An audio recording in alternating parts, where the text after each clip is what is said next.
Así que, pues nada, vamos a empezar con el primer panel, como decía, sobre agua y digitalización, para pues poner el foco en qué se está haciendo en España, ver iniciativas, proyectos, retos y limitaciones, también inspirarnos. Y para eso pido, por favor, que suban conmigo al escenario a Esther Torbisco, subdirectora de gestión de activos del Consorcio de Aguas Bilbao-Vizcaya. Gracias, Esther. José Luis López, jefe de División de Transformación Digital de EMASESA, que gestiona el ciclo integral del agua en Sevilla y su entorno metropolitano. Y Vanessa Mateo, directora general del agua del Gobierno de Asturias. Muchas gracias a los tres por acompañarnos en este primer panel. Y bueno, pues para empezar, lo primero que os quiero preguntar es en qué punto está, ¿no?, la transformación digital en vuestras organizaciones. ¿Cómo estáis abordando, ¿no?, esa digitalización del ciclo del agua y qué impacto positivo, claro, ha tenido también, ¿no?, pues en términos de eficiencia operativa, optimización de los recursos, calidad del servicio, ¿no? Ver un poco en qué punto estamos, cómo partimos de esa transformación digital. Esther, si quieres empezamos contigo. Vale, pues bueno, buenos días a todos y muchas gracias a Retema por la invitación y el honor de poder compartir con todos vosotros pues nuestra situación en cuanto a digitalización y en los demás paneles. Para nosotros, Consorcio de Aguas Bilbao-Vizcaya, que damos servicio a 1.100.000 habitantes, digamos que estamos en un nivel bastante maduro en cuanto a digitalización. Realmente pues es una entidad que casi vamos a hacer los 60 años de historia y bueno, pues sin digitalización no podíamos haber llegado a donde estamos.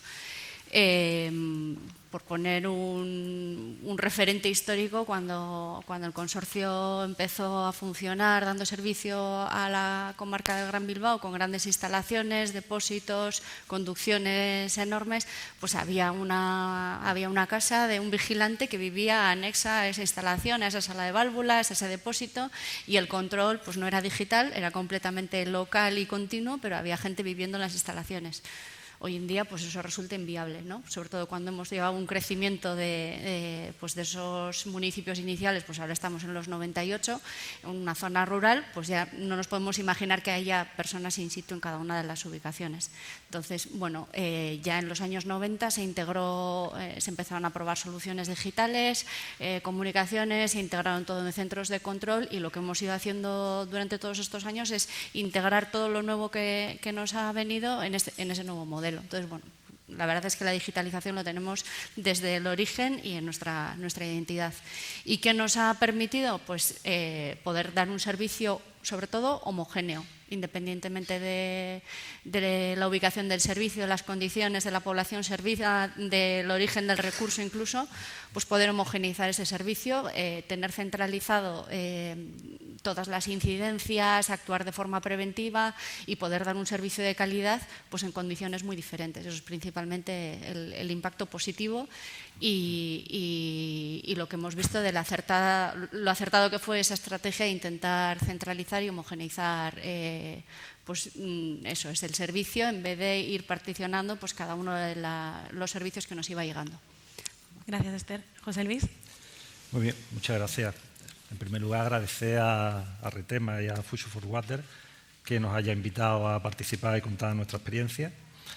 Y antes de contar la situación en la que estamos, me gustaría contextualizar un poquito nuestro proceso. Nosotros, en el año 2019, tomamos una decisión estratégica. Es cierto que ya habíamos avanzado bastante en la digitalización, pero tomamos una decisión estratégica de utilizar la transformación digital como palanca de modernización de la compañía, buscando fundamentalmente lo que era la eficiencia de los procesos y de los recursos y mejorar el servicio que prestamos a nuestros usuarios.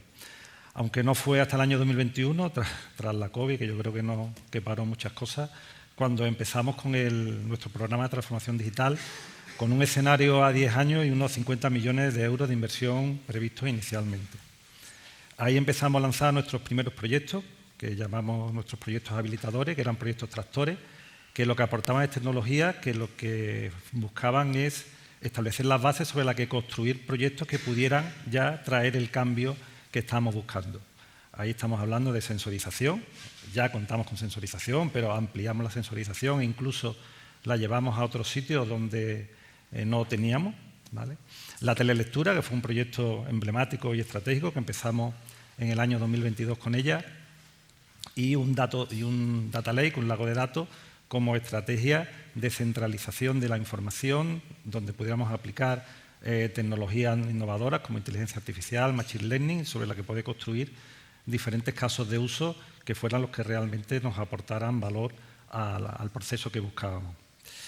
Y estamos en estos proyectos cuando llegaron los PERTE, ¿vale? Para nosotros los PERTE pues, nos supusieron una oportunidad. Teníamos proyectos en cartera que no estaban previstos y que los movilizamos. Nos aportó financiación. Hemos conseguido unos 17 millones de euros de financiación en 2 proyectos. Y también nos establecía una ventana temporal. Teníamos unos plazos que teníamos que cumplir a los que teníamos y a los que tenemos que llegar, ¿no? Presentamos 2 proyectos, uno en la primera convocatoria, el Embalse Digital 5.0. Este proyecto tiene 45 actuaciones y se concibió en una situación de sequía severa que estamos padeciendo, y el principal objetivo de este proyecto era la búsqueda de la eficiencia hídrica y la mejora del servicio a los usuarios, apoyándose fundamentalmente en la telelectura. Y el otro proyecto, Creando, este era más pequeñito, tenía 17 actuaciones y se focalizaba en la resiliencia de los sistemas de saneamiento y depuración y en la economía circular. Bueno, ¿en qué situación se encuentran estos proyectos? Bueno, pues el Embalse Digital 5.0 está al 78% de ejecución, está ya bastante avanzado, y ya hay algunas de las actuaciones que ya están en productivo y ya están aportando beneficios, ¿vale? El PERTE 2 va más atrasado, se encuentra al 25%, aunque una de sus principales actuaciones, que es el SCADA unificado, está prácticamente a punto de terminar. Algunas cifras, algunos resultados, ¿vale? La telelectura, pues tenemos a fecha de principio de octubre el 76% de nuestro parque de contadores en telelectura. Esto supone aproximadamente unos 315.000 contadores que dan servicio a más de 800.000 usuarios. Estos usuarios que pueden consultar su consumo diario a través de nuestra app y a través de nuestra oficina online, y que incluso pueden obtener servicios añadidos como la posibilidad de habilitar avisos por ausencia o por existencia de consumo. De hecho, estamos trabajando en evolucionar y que ellos puedan marcarse los límites, pues si consumo más de 10 que me avise, o si consumo menos de 5 que me avise. Además, con todos esos datos que estamos procesando en nuestro lago de datos, detectamos o podemos detectar fugas interiores, manipulaciones de contador, averías, y desencadenar pues, alarmas a los usuarios de que se ha producido una fuga interior. Podemos detectar averías, hacer los correspondientes trabajos de resolución, incoar expedientes de fraude, etc. También, junto con la información que nos aportan los caudalímetros, estamos haciendo balance. A ver, sepáratelo un poquito, a ver si... Bájatelo un poquito, a ver. Ahora no se oye. Sí, a ver, quizá el micrófono, sí. Gracias. ¿No se escucha? No, mira, a ver. ¿Ahora? Sí. Sí, ahora sí. Bueno, como decía, estamos haciendo balances hídricos, no solo a nivel sectorial, sino también a nivel de población y a nivel global de toda la compañía. Y hace poco, hace una semana, hemos puesto en producción un gemelo digital de la red de abastecimiento con 138.000 nodos, que nos permite pues, hacer simulaciones tanto a tiempo real como a tiempo pasado como a tiempo futuro, incluso hacer simulaciones de situaciones cambiantes en base a escenarios. ¿En qué cifras estamos? El consumo medio está en unos 106 litros. Pégate un poquito más el micrófono, por favor. Gracias. Perdón, que no soy cantante y me encuentro un poco incómodo. Bueno, como decía, el consumo medio está en los 106 litros por persona y día, pero es que casi el 50% de nuestros usuarios están en 90 litros por persona y día. Además, por poner otro ejemplo de las fugas interiores, hemos generado en lo que llevamos de año 17.000 avisos a nuestros usuarios. Hemos bajado el tiempo medio de notificación de esos avisos a menos de 2 días. Y el consumo estimado, el ahorro que hemos estimado, llega a los 30.000 metros cúbicos de agua. en síntesis, toda esta información que nos permite reducir fugas y fraude está consiguiendo, aunque nuestra intención es seguir bajándolo, que la cifra que supone este concepto de pérdida esté en torno al 12% de nuestro consumo bruto total. Para nosotros entendemos que la transformación digital no es solo una estrategia, ¿vale?, sino que es una realidad, que estos datos nos están haciendo ver que nos están produciendo beneficios en eficiencia, sostenibilidad y mejora al servicio a nuestros usuarios. Estupendo, José Luis. Muchas gracias por esta primera aproximación. Vanessa, en el caso de Asturias. Bueno, buenos días a todos. Lo primero, quisiera dar las gracias a Retema por darnos la oportunidad de contar aquí la casuística de Asturias, y nuestro caso es totalmente opuesto al vuestro. Nosotros no teníamos estrategia de digitalización, no estábamos pensando en digitalización. Es cierto que nuestras depuradoras evidentemente están digitalizadas, automatizadas y funcionan como islas. Nosotros al final gestionamos los sistemas supramunicipales y lo que es cuestiones generales. Entonces, cuando empezó el primer reparto para la digitalización, lo primero que nos preguntamos es, ¿pero no vamos a poder cambiar tuberías de fibrocemento? Volvemos a preguntar, no, es digitalización. Y en el momento que asumimos, como somos una gente que se adapta muy bien a las nuevas circunstancias, pues ya hicimos nuestro y dijimos, bueno, pues vamos a ver la parte buena de toda la digitalización. He de decir que ahora somos fan, totalmente. O sea, el hecho de que el Ministerio nos haya puesto como deberes digitalizar, a nosotros nos ha venido estupendamente. ¿Qué es lo que hicimos? Lo primero que hicimos antes de ponernos a ver qué hacíamos es diseñar una estrategia de qué necesitábamos, qué íbamos a obtener con esta digitalización y qué cosas, luego se han ido añadiendo cosas y ventajas que hemos visto por el camino. Entonces, para eso, ¿qué es lo que pensamos? Pues primero pensamos en, si vamos a digitalizar, vamos a tener un lugar donde vamos a procesar esos datos. Vamos a empezar con nuestra plataforma para tener una visión global de todo el territorio, que era lo que nos faltaba. Nosotros teníamos pequeñas fotos, pero si no ves la foto completa, en realidad no te sirve. Y lo que hemos buscado es ver modelos que nos permitan saber la predicción de recursos, o sea, ver la disponibilidad de recursos en el corto plazo, en el medio plazo y en el largo plazo de todo el territorio. No solo de los sistemas generales, sino que una vez fijada la estrategia de digitalización la aplicamos también en los pequeños municipios. ¿Esto en qué se traduce? Que digitalizamos nuestros embalses, que son pocos, que al final sirven a la zona central, pero digitalizamos los pequeños municipios. Pero lo hemos interiorizado tanto que, independientemente de las líneas del PERTE, de las líneas de la asignación del Ministerio, cada vez que entramos en una actuación en cualquiera de esos municipios, ya aplicamos la capa de digitalización, con el objetivo al final de tener eso, esa disponibilidad de recursos sobre todo en todos los municipios, e ir subiendo al carro todos los pequeños municipios, buscando, como comentaba Esther, esa homogeneidad, o sea, al final tener los datos de todos los sitios. Y en la parte de saneamiento pues hemos aprovechado también para hacer los deberes del Real Decreto de Dominio Público Hidráulico, de vertido, de conocer la cantidad y la calidad de los vertidos, pero siempre ese. Nuestro objetivo desde el principio ha sido ver primero qué vamos a obtener y a partir de ahí vamos hacia atrás. Entonces, ¿qué necesitamos? Pues necesitamos todo esto y con esto vamos viendo nuestra foto global. Y estamos trabajando en ello, en esa plataforma. Gracias, Vanessa. Esther, claro, veníamos diciendo que en el Consorcio de Aguas Bilbao-Vizcaya ya tenéis una larga trayectoria en innovación, ¿no?, y en esa digitalización, pero entiendo que a lo largo del tiempo tiene que ir adaptándose a la nueva estrategia, ¿no? Quería saber un poco cómo lo hacéis, ¿no?, para ir adaptando la estrategia de transformación digital a los objetivos actuales y a las necesidades también, ¿no?, del territorio en ese momento, y cómo ha evolucionado ese modelo digital de gestión del agua. Bien, pues bueno, un poco lo que decía, el tema de la digitalización lo tenemos integrado en el modelo de gestión, la forma operativa en la que funcionamos y damos servicio ya es digital desde hace muchos años.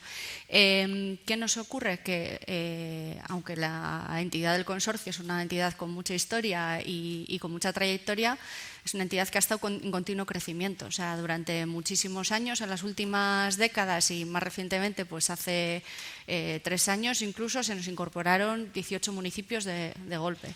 Y bueno, el conteo de incorporaciones ha sido, pues nos ha detenido en los últimos años. ¿Qué es lo que vemos? Pues un poco lo que ha comentado Vanessa también, ¿no?, de que ya hemos extendido este modelo de gestión a todo lo nuevo que nos viene y nos hemos dado cuenta que lo primero que necesitamos cuando llegamos a un municipio es la digitalización. Es como poner luz y saber hacia dónde dirigirnos, ¿no?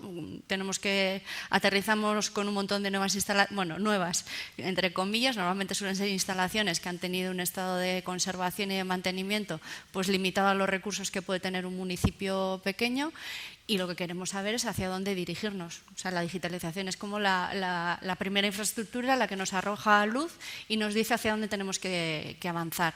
Y bueno, es la forma que tenemos de operar teniendo en cuenta el número de instalaciones que gestionamos. En instalaciones de tratamiento pues estamos sobre 60, 5.000 kilómetros de red, no podemos hacerlo de otra manera. ¿Qué estamos viendo también? Pues que la digitalización es la luz, es el primer paso. Nos marca el rumbo, pero el siguiente ya son inversiones muy potentes, y es lo que vemos que hace falta como para continuar en toda esta vorágine de fondos y de empujones que le estamos dando al sector del agua, ¿no? Tenemos también todo el tema de las directivas, tenemos grandes retos a futuro, y la digitalización nos va a apuntar hacia dónde tenemos esos déficits.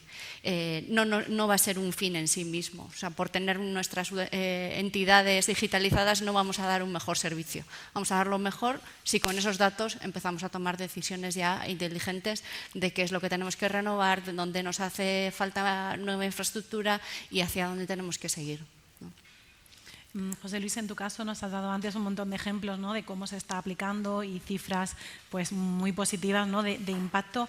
Lo que quiero saber es cómo habéis cambiado también el propio funcionamiento, ¿no?, la cultura organizativa, la gobernanza, las capacidades también dentro de, bueno, de una empresa pública como la vuestra, ¿no? Cómo impacta también desde vuestro proceso interno. Muy bien. Mira, nosotros cuando empezamos a abordar el proceso de transformación digital, llegamos a la conclusión de que si no se producía una transformación cultural, si no cambiábamos las personas y a la organización, esto fracasaría. Nosotros entendemos que la transformación digital se asienta sobre 3 pilares, que son personas, procesos y tecnología, y si alguna de ellas no funciona, se cae, no lo consigue. Decía antes, la metodología no es un fin, es un medio. La tecnología. Quizá la parte de las personas sea la parte más complicada de abordar, ¿vale? Y más en una empresa pública, como en nuestro caso. Pero bueno, nosotros hemos intentado poner en marcha diferentes instrumentos, intentando evitar tensiones que pudieran poner en peligro el proceso. Ha habido mucho diálogo, mucho convencimiento, también decisión, hemos tenido que tomar decisiones, pero en general esa era nuestra perspectiva. El criterio en EMASESA no sobraba a nadie, lo único que había era que mover a la gente, formar a la gente donde fuera siendo necesario. Evidentemente, en la estrategia que nos planteábamos teníamos que cambiar los roles tradicionales hacia uno más tecnificado. Estamos montando tecnología, ya las cosas las vamos a hacer de manera distinta. Hay que cambiar esos roles. Pero para nosotros también buscábamos que esos roles fueran más transversales, que fueran más participativos, que hubiera comunicación, diálogo y escucha. También queríamos basar el cambio en el liderazgo y en la determinación, venciendo incertidumbre, miedo, tanto internos como externos, y incertidumbre. ¿Y cómo lo estamos haciendo? Bueno, pues hemos creado una oficina de transformación cultural. Esta oficina de transformación cultural está formada por diferentes departamentos que por su naturaleza, por sus competencias naturales, son los más adecuados para participar. Y también nos apoyamos en una asistencia externa para que nos aportara su visión desde fuera y nos ayudara. Y hemos desarrollado un plan de acción a 4 años. En el primer año hicimos un diagnóstico de la situación para ver cómo estábamos, de dónde partíamos. El segundo año estuvimos trabajando con la cadena de mando. Queríamos que los diferentes responsables conocieran el cambio que queríamos acometer, lo hicieran suyo, ¿vale?, lo vendieran, y no solamente lo vendieran, sino que además lo lideraran, ¿vale? En el tercer año estuvimos trabajando competencias transversales en toda la organización.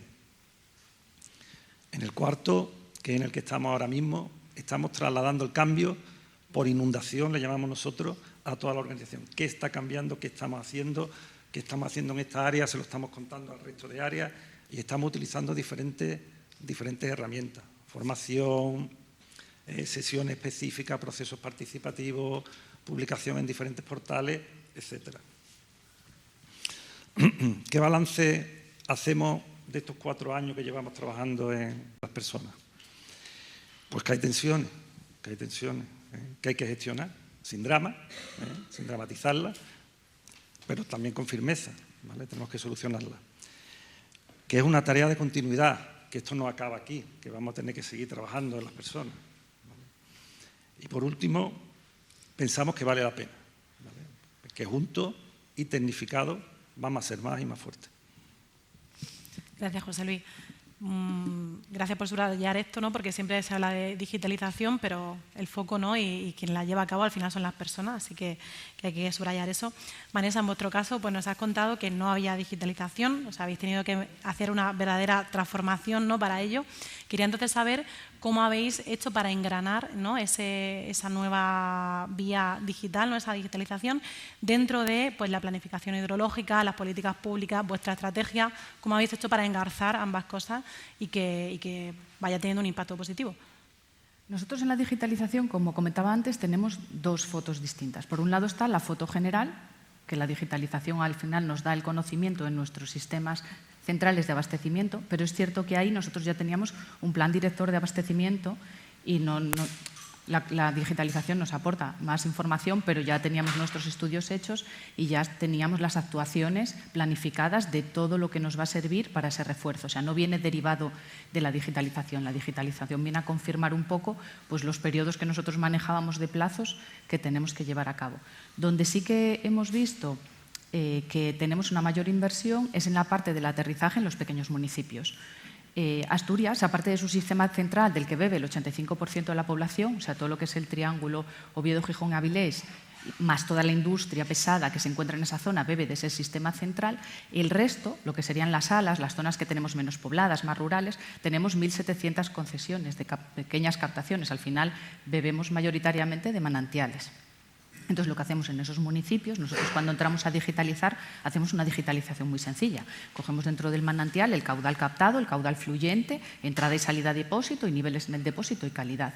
Al final, ese caudal captado y sobre todo el fluyente nos da una idea de cómo se están comportando esos manantiales y tener un pequeño modelo de cómo se van a comportar para ver dónde tenemos que poner el foco. ¿Qué es lo que pasa? Que cuando nosotros entramos en esos pequeños municipios, hay municipios muy pequeños y nos encontramos las infraestructuras como las encontramos. Entonces, al final, solo eso ya sirve para que hagamos un diagnóstico previo, que si hay una captación que necesita un filtro, porque no, pues entramos y actuamos. Que el depósito está de mírame y no me toques, pues entonces hay que mirar también a ver qué hacemos en el depósito. Y de paso hacemos un inventario de toda la infraestructura que tiene el ayuntamiento, que ya aprovechamos que pasamos por ahí y todo ese inventario lo plasmamos en unos planes que tengan el formato del plan sanitario del agua. Entonces así vamos avanzando en los deberes que le van a llegar. Claro, eso sí supone inversión, porque al final estás haciendo un diagnóstico. ¿Por qué no entramos antes? Porque al final es una competencia puramente municipal, que es lo que hemos debatido muchas veces, pero al final son municipios muy pequeños que necesitan el auxilio de la comunidad autónoma. En nuestro caso, encima, que no tenemos diputaciones, es directamente la comunicación de la comunidad autónoma con el ayuntamiento. Entonces, eso se traduce directamente en inversión en pequeños. Al final, la digitalización, desde mi punto de vista y en nuestro caso, a quien mejor ha venido es a los ayuntamientos pequeños, sin duda. Quería preguntaros ahora, pues cada uno dentro de vuestra idiosincrasia, ¿no? Por esos retos, desafíos, obstáculos que os habéis encontrado a la hora de implementar esta digitalización. Esther ha comentado, por ejemplo, antes pues inversiones, has empezado a decir directivas también, pues el tema de cambiar la cultura. Empezamos, por ejemplo, por ti, Vanessa, en vuestro caso. A ver, nosotros aparte de todo lo que nos pasa a todos, de los plazos, el PERTE, la parte administrativa, de todo lo que hay que llevar a cabo, toda la burocracia de la administración, que muchas veces si estás fuera de la administración parece que no lo entiendes. Yo, por poneros un poco una anécdota, además muy reciente, nosotros dentro de la Dirección General tenemos pues, muchos ingenieros, porque aparte de toda la digitalización hacemos obras y tenemos algún programa que ha empezado con el MRR de alguna persona que ha entrado para llevar a cabo tanto toda la burocracia del MRR, más pues llevar a cabo algunas obras, llevar direcciones de obra, y teníamos gente que yo personalmente estaba muy contenta. O sea, teníamos una persona en concreto que es cuando das con la persona adecuada, el mirlo blanco, que le dices tú haces esa obra y sabes que la obra va a quedar perfecta y entra en este programa temporal, y nosotros, claro, cuando tienes una persona así, intentas que al final acabe en la plantilla definitiva. Pues cuando estuvimos hablando para ver cómo podíamos hacerlo, nos dijo que no. Y yo, claro, a mí me sorprendió. Me dice, no, es que estoy en la bolsa de profesor y voy a ir a dar clase. Y es ingeniera de caminos. Y yo decía, además estando aquí hoy en la sede de ingenieros de caminos, un ingeniero de caminos que no quiere hacer obras, que quiere dar clase en un instituto. O sea, era una cosa que a mí no. Y me dice, es que la burocracia de la administración ha acabado con mi ilusión. Y eso es duro. Y es que al final es que es verdad, es que cuando vas a hacer, tienes que tener una capacidad de resiliencia para seguir tirando de cualquier cosa enorme. Porque tú mandas un documento, el documento va a presupuestos y a intervención. Llega a presupuestos, te manda a cambiar cosas, tú las cambias, lo vuelves a enviar. Así, esto puede pasar 5 veces, hasta que tienes un documento perfecto. Ese documento luego va a intervención. Intervención te manda a cambiar cosas, y hay veces que las cosas son de tal calado que dices, tengo que volver a presupuestos otra vez, porque el documento no es el mismo que ellos me han aprobado. Y estás en un bucle infinito. Entonces, si no tienes una capacidad de resiliencia grande y no tienes muchas ganas de tirar, pues al final pasa como nos ha pasado. Y estas cosas son cosas con las que peleamos todos los días, y la burocracia no va menos, va más. Y desde mi punto de vista, tener más burocracia no te hace mejor, no tienes mayores controles, no es verdad, no está ahí, porque muchas veces son chorradas. Y aparte que entienden poco, que son parte de una cadena, pero que el órgano gestor somos nosotros. O sea, tienen que posibilitar que el órgano gestor haga las cosas, no imposibilitarlo. Y es un ejemplo que yo creo que nos pasa a menudo a todos. Esther, a ti te iba sintiendo, no sé si te sientes identificada. Sí, o hay otro, fue un horror, la verdad que sí. otro reto que quieras destacar. O... Sí, bueno, la burocracia, bueno, yo tengo que, pues otra anécdota. O sea, los técnicos que están, en nuestro caso, con la supervisión de los proyectos PERTE, que aquí, pues bueno, pues hemos tenido que, se han generado nuevas plazas, no solo por la gestión, sino porque luego lo que hemos implantado del PERTE se nos va a quedar para mantener. O sea, realmente nos ha llevado a crecer en la infraestructura. Estos técnicos llevan súper interiorizado de que cada cosa que hacen se tienen que sacar un selfie. Y dices, de verdad, programa la sonda. No, pero espera, programo la sonda, pongo el cartel de la financiación y me saco un selfie. O sea, bueno, no sé a lo largo del día cuánto tiempo pierden en sacarse fotos y en documentar en todo lo que están haciendo, y otra parte programando. Pero bueno, pues es también algo que hemos incorporado en nuestros procesos. Todo el mundo sale con sus cartelitos de a qué proyecto voy ahora, a qué línea de financiación, espera que me lo pongo y voy a seguir con la puesta en marcha. Bueno, pues es parte de estos fondos y esta situación en la que estamos. Nosotros, otra barrera muy importante que estamos viendo es el tema de las empresas proveedoras de servicios de digitalización. O sea, hay un déficit de talento, bueno, yo no sé si déficit de talento, pero además una movilidad en el sector con la que empiezas un proyecto y te pueden cambiar los jefes de proyecto 3, 4, te viene un nuevo técnico, alguien que le tienes que explicar. Bueno, está siendo un caos en ese sentido, aparte de que los plazos son apretados de por sí. Cuando ya tienes todos los mimbres, tienes todos los presupuestos, la contratación, el nombre de la empresa, luego la gestión del proyecto en sí, pues está resultando bastante más complicada que lo que puede ser una obra de construcción en la que estamos habituados, ¿no? Porque al final son empresas que dan servicio al sector del agua, pero al sector químico, a la industria, a cualquier tipo de empresa que necesite servicios digitales. Y vamos, pues es un sector que está muy en boga. ¿Cómo lo estamos capeando? Pues al final nos está requiriendo un esfuerzo de supervisión, o sea, las asistencias técnicas que tenemos que tener, de vigilancia de que todo lo que nos están poniendo está funcionando, las puestas en marcha, el equipo nuestro que está llevando la gestión de contratos, pues está teniendo una carga de trabajo muy elevada.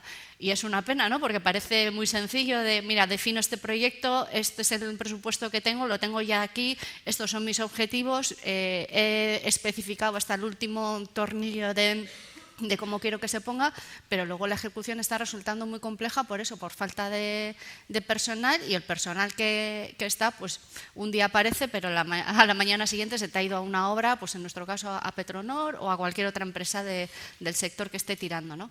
Y bueno, pues en eso nos estamos moviendo. No sé qué será después del PERTE, no sé si llegaremos a la calma, pero bueno, mientras tanto tendremos una colección de fotos de todo lo que hemos hecho estos años y lo veremos. Bueno. José Luis, en vuestro caso, brevemente, ¿os hacéis fotos o qué obstáculos? Digo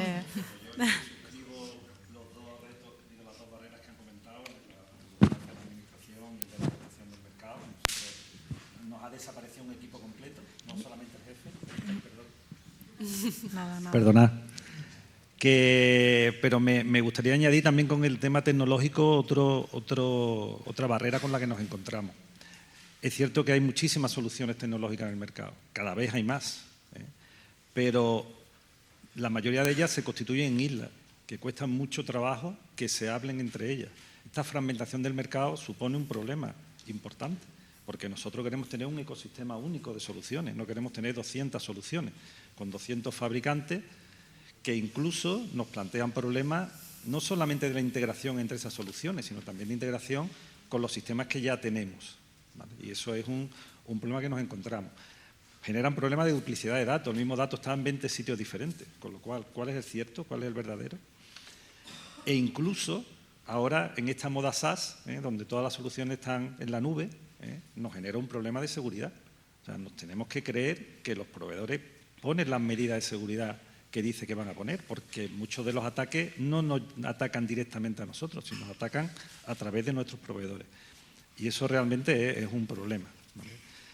Nosotros hemos soluciones buenísimas, no las hemos implementado porque no tenían capacidad de integración. Nosotros apostamos por esa integración, esa interoperabilidad de las soluciones, por esos estándares y esos protocolos abiertos. Y en el tema de la seguridad, que no tenemos todas las cartas en nuestra mano, desgraciadamente, bueno, pues estamos exigiendo que cumplan estándares. Por ejemplo, el Esquema Nacional de Seguridad vaya en todos nuestros pliegos. Hemos mencionado, ¿no?, pues la importancia de los fondos del PERTE de digitalización del agua para poder llevar a cabo estos proyectos. Decía Esther, ¿no?, cuando eso se acabe, los proyectos siguen ahí y hay que seguir manteniéndolo. Quería saber un poco, pues, los tres brevemente, dónde creéis que se va a orientar la estrategia de digitalización en los próximos años, qué metas y objetivos tenéis a medio y largo plazo. José Luis, antes has comentado, por ejemplo, has hablado de la estrategia a 4 años, ¿no? Pues saber un poco cómo veis los próximos pasos. Bueno, ya comentaba al principio, nosotros tenemos un programa de transformación digital que en principio estaba hasta 2030 y ya estamos revisándolo y nos vamos hasta 2032. Además de todas las actuaciones PERTE, que son bastantes, como ya he comentado antes, tenemos más de 40 proyectos incluidos en cartera para abordar dentro de ese plan, en los años que nos quedan hasta 2032, también de otros proyectos relacionados, pues, con las infraestructuras, tanto en la parte OT como en la parte IT, en la parte de los servicios digitales o en lo que es la ciberseguridad, muy importante, ¿vale? Algunos de nuestros proyectos más destacados que tenemos ahora mismo en marcha, bueno, tenemos unos sistemas legacy del año 2001, uno es el de gestión de clientes y otro el de gestión de redes que vamos a cambiar. También vamos a evolucionar nuestro GIS en un proyecto también bastante importante. Estamos profundizando en la robotización, en las soluciones RPA y en la inteligencia artificial generativa. También vamos a entrar en los agentes, en eso que ahora se llama la IA agéntica, aquí nos encanta poner nombre. Estamos desplegando una estrategia BIM, que empezamos con los PERTE y que vamos a continuar. Y después la estrategia del dato.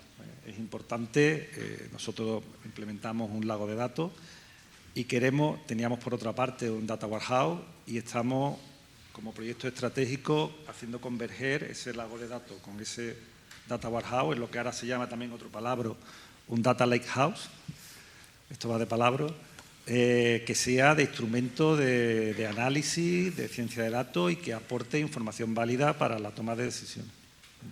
Amén de seguir dándole de comer a todos los proyectos PERTE. Acabamos de empezar, ¿vale? Hay muchos proyectos que son herramientas de soporte a la decisión, gemelos digitales, etcétera, que eso necesitan calibrarse y seguir calibrándose. Eso se alimentan de datos. Sin datos no hay valor añadido y eso tiene que continuar. Vanessa o Esther. Nosotros Respecto al futuro, una de las cosas que más nos preocupaba y derivado también de toda esta burocracia y lo difícil que es sacar un contrato, era la continuidad de todo lo que teníamos. Porque nosotros la estrategia la tenemos clara. Vamos a entrar con la capa de digitalización. Cuando acabe el PERTE seguiremos haciendo lo mismo en todos los municipios porque funciona y estamos contentos con ello. Pero la cuestión es, cuando se acaba el contrato de la plataforma, hay que sacar el contrato nuevo, pues esa resiliencia, que no muera la ilusión de toda la gente y que al final tire de ese contrato, pasaba por que sea útil, que sea muy útil, porque en las administraciones muchas veces tenemos muchos desarrollos que se han llevado a cabo que luego cuesta tirar de ellos, que luego nadie se acuerda cómo están, y luego aparte hay otra cuestión, que nosotros en esta plataforma la alimentamos de muchos datos nuestros, pero hay otros datos que no son nuestros. Dentro del propio Principado de Asturias, pues la calidad de agua de baño, por ejemplo, es una cuestión de sanidad. Sanidad, la primera vez que tú le pides los datos, te los da todos. Pero luego, si no alimentas tu lago de datos, y si el darte los datos implica que sus datos los cargan donde lo cargan siempre y te lo cargan para ti, te lo van a cargar para ti 3 meses. El mes 4 ya no lo van a cargar, porque o se van a olvidar o es otra persona. Entonces, nosotros lo que hacemos y lo que hemos hecho con la plataforma es, en aquel sitio en el que nosotros demandamos un dato, hablamos con ellos. ¿Cómo lo cargáis? ¿Qué tipo de documento tenéis ahora? ¿Para qué os sirve? Imaginaros que se carga directamente en una web. Pues esa carga directa la hacemos nosotros a través de la plataforma, que al final solo tengan que cargar los datos en un sitio. Cuanto más útil sea, cuanto más se consulte, cuanto más sirva, mayor continuidad va a tener. Entonces, por donde pasamos, arreglamos siempre y facilitamos todo lo que podemos a todo el mundo. ¿Nos supone mucho más trabajo? Sí. Pero al final es cierto que empezamos siendo la plataforma del agua y yo creo que vamos a acabar siendo la plataforma del Principado, porque cada uno que quiere cargar algo ahora habla con nosotros a ver en qué capa puede ponerlo porque sabe que va a tener esa continuidad y pasa, sin duda, por la utilidad. Y pasa lo mismo con la sensórica. Si yo coloco un sensor de nivel en un depósito de un ayuntamiento que a mí físicamente me queda muy lejos, si ese sensor de nivel da un error, si el ayuntamiento lo usa y mira la aplicación, va a ser el primero que va a decir, oye, que le voy a decir, mide mal, va a subir al depósito, va a mirar qué le pasaba, limpiar el sensor y si hay que cambiarlo me va a avisar y voy a poder cambiarlo. O sea, todo el mundo tiene que ir sumándose y tiene que tirar de este carro y preferimos ser menos ambiciosos en una primera fase, o sea, tener lo más gordo y luego ya lo iremos implementando, pero eso que sea muy útil para todos. Estupendo. Esther, ¿vosotros? Bueno, pues nosotros estamos en esta fase también de ejecutar los proyectos PERTE y una de las cosas que estamos implantando, todavía no está operativo, pero está bastante avanzado, también es un lago de datos. Y bueno, pues por primera vez vamos a tener integrados datos de distintas fases del proceso y del ciclo integral del agua, como pueden ser datos de telelectura, con datos de salidas de plantas, con datos de saneamiento, todos en la misma plataforma.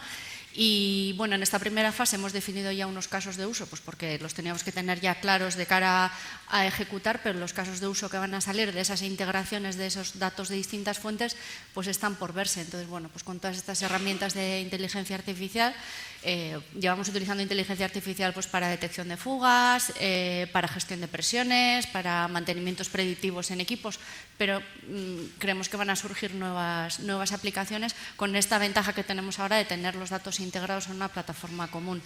Y luego el tema de la ciberseguridad, que nos preocupa a todos. O sea, al final la seguridad ya no es un vallado que le puedes poner una instalación, es que estás expuesto a nivel mundial. Los ataques te vienen de Rusia.